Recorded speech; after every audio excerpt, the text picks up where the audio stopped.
제가 이제 수험생 직업병도 하고 아이들의 이제 뭐 공부라든지 뭐 학습이라든지 이쪽으로 관심을 가지고 하다 보니까 그 또래 아이들이나 이제 그 밑에 뭐 동생들이나 아이들이 이제 뭐 좀 치료를 받으러 오는 경우들이 이제 자꾸 생기고 있어요.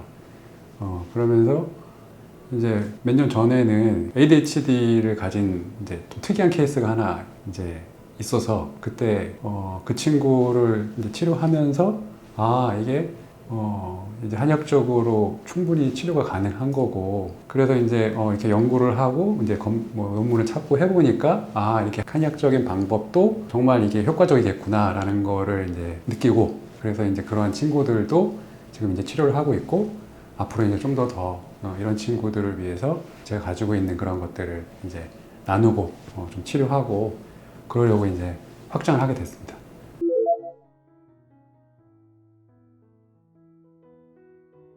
이제 뭐 다양한 원인들이라고 하는 것들이 있어요. 예를 들면 뭐 유전적인 거다, 아니면은 뭐 신경 생물학적인 거다. 출산할 때 아이가 뭐 손상을 받았다거나, 아니면은 뭐 그 전에 임신했을 때 약물에 의해서 뭔가 신경 발달이 안 됐다거나 뭐 이런 것도 있고, 이제 환경적인 요인들도 있어요. 뭐 태어나서 이제 예를 들면 아이가 뭐 정상적인 그런 뭐 양육 환경에서 자라지 못해서 적절한 어떤 자극을 못 받거나 뭐 이런 것도 있고, 제가 좀 더 이제 깊이 연구한 부분은, 우리 이제 어쨌든 뇌라는 거는, 뇌도 이제 하나의 세포잖아요, 세포.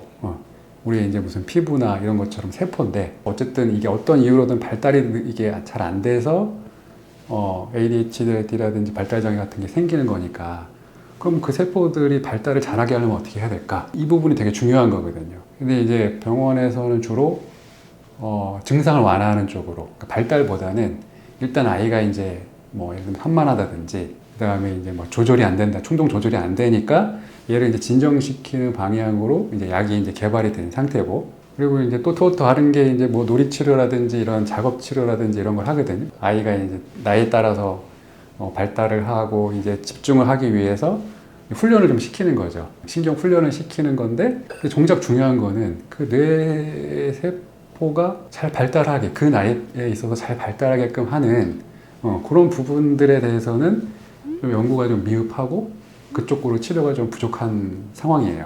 근데 제일 중요한 거는 그거죠. 우리가 세포라고 하면 얘도 잘 먹고 영양이 풍부해야 되고 에너지가 좀 있어야 되고, 그리고 이제 그런 상태에서 상호작용을 통해서 뭐 주위 환경이라든지 그런 자극을 통해서 얘가 이제 발달하기 시작하는 건데, 이제 그런 기본적인 그런 것들이 안 되면 이제 문제가 생기는 거죠. 특히 이제 주목해야 될 부분은 신생아 때부터 이제 유아기 때까지 뇌가 발달할 때 이제 장이라는 곳이 있어요. 우리가 위장할 때 위 장이 있죠, 장. 이 소화기 쪽에 미생물들의 그 모임이 있어요. 예를 들면 뭐 우리가 흔히 알고 있는 뭐 유산균, 좋은 이제 세균도 있고, 뭐 대장균처럼 뭐 나쁜 세균도 있고, 이 수많은 아이들이 이제 거기 장에 이제 있는 거예요.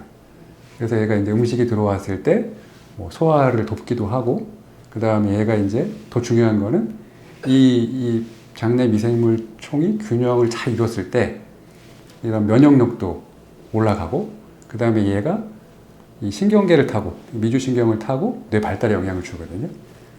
근데 이 부분이 이제 보면 요즘 현대의학적으로도 논문이 나오고 있어요. 이 장이 제2의 뇌다. 그래서 뭐 그 미생물들을 이렇게 뭐 대변을 막 넣어주고 그런 실험을 하면서 뭐 자폐라든지 뭐 ADHD라든지 우울증이라든지 이런 뇌 기능에 영향을 준다라는 걸 이제 밝혀냈거든요. 그래서 이제 그런 관점에서 봤을 때 단순히 그냥 머리에 어떤 뇌 문제라고만 국한해서 보는 게 아니라 우리 몸의 그러한 전반적인 상태, 특히나 이런 장이나 신경계, 면역계 이런 부분들이 정상적으로 된다 그러면 거기에 맞게 뇌도 발달을 할 것이다.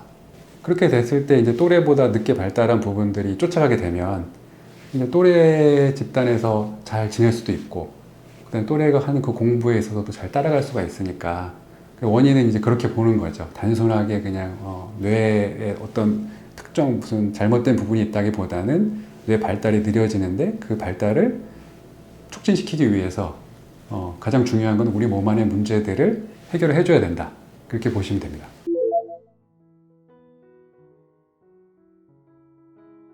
흔히 뭐 산만한 아이들 딱 떠올리시면 돼요. 뭐 예전에 이제 뭐 반에도 있었을 수도 있고 친구들 중에서도 가만히 있지 못한다거나 뭐 수업 시간인데 뭐 갑자기 이렇게 뭐 일어나서 아니면 쓸데없는 말을 계속 뭐 질문을 한다거나 아니면 뭔가 이게 집중을 해야 되는데 집중이 잘 안 되고 이렇게 막 요거 하다가 저거 하다가 막 이렇게 잘 물건 잊어버리기도 하고 막 뭐 친구들하고 어울리지 못하니까 이렇게 좀 공격적으로 막 싸우기도 하고 근데 그런 게 있다고 해서 무조건 ADHD는 아니고 뭐 그거는 이제 검사를 받아가지고 정확하게 알아야겠지만 이게 어쨌든 기준은 그거죠. 이제 그런 증상들이 너무 이제 심해서 일상생활이 안 된다거나 학업 자체를 따라가지 못한다거나 아니면 또 타인에게 좀 많이 피해를 준다거나 이랬을 경우에는 ADHD 진단을 받건 안 받건 간에 문제가 되는 거기 때문에 이제 이런 경우는 이제 치료를 받는 게 맞는 거죠.